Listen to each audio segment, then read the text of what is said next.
So friends, today we are going to make the chicken Shahi Korma. It's going to be a very scrumptious curry. So here are the ingredients which we have for the chicken Shahi Korma. Please have a look through.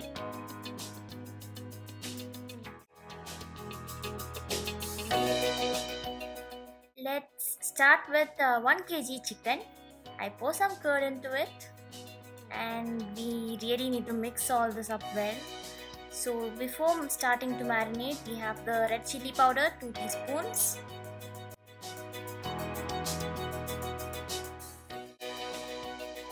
Now let's add in some salt as per taste. Okay, we'll need some more. And we can mix all this up really well and set it aside for 2 hours. So now let's start by heating oil or ghee or maybe even a blend of both. And let's start adding the chicken which we have marinated for 2 hours. Keep adding the chicken.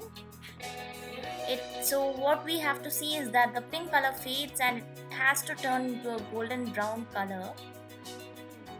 Now that the chicken is all in the pan, we have to mix it very well.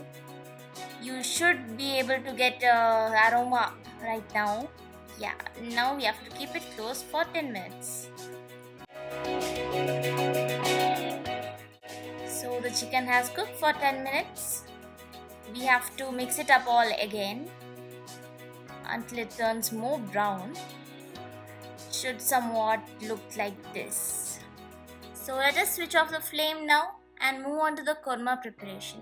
First we'll need some fried onions. It has to be fried in high flame and then add it into the blender once it's cooled.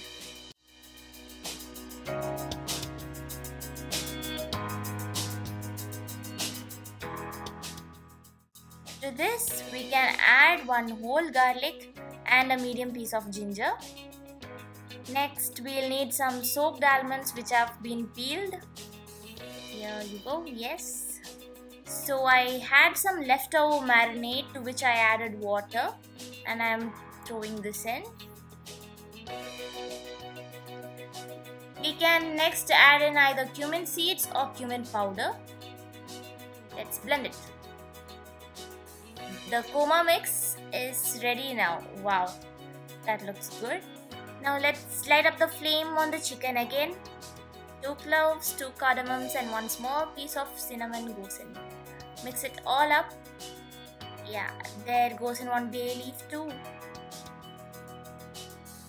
Let us add our korma mix into the chicken. Change the consistency to our liking. We can also add in some water. And here is how it looks for me. Stir it up well and give it a very good boil. We can also add some more salt if we find that the salt is less. Let us now cook it for 10 more minutes on low flame. And it's finally ready to be served. Please like, share and subscribe to our YouTube channel. Thank you.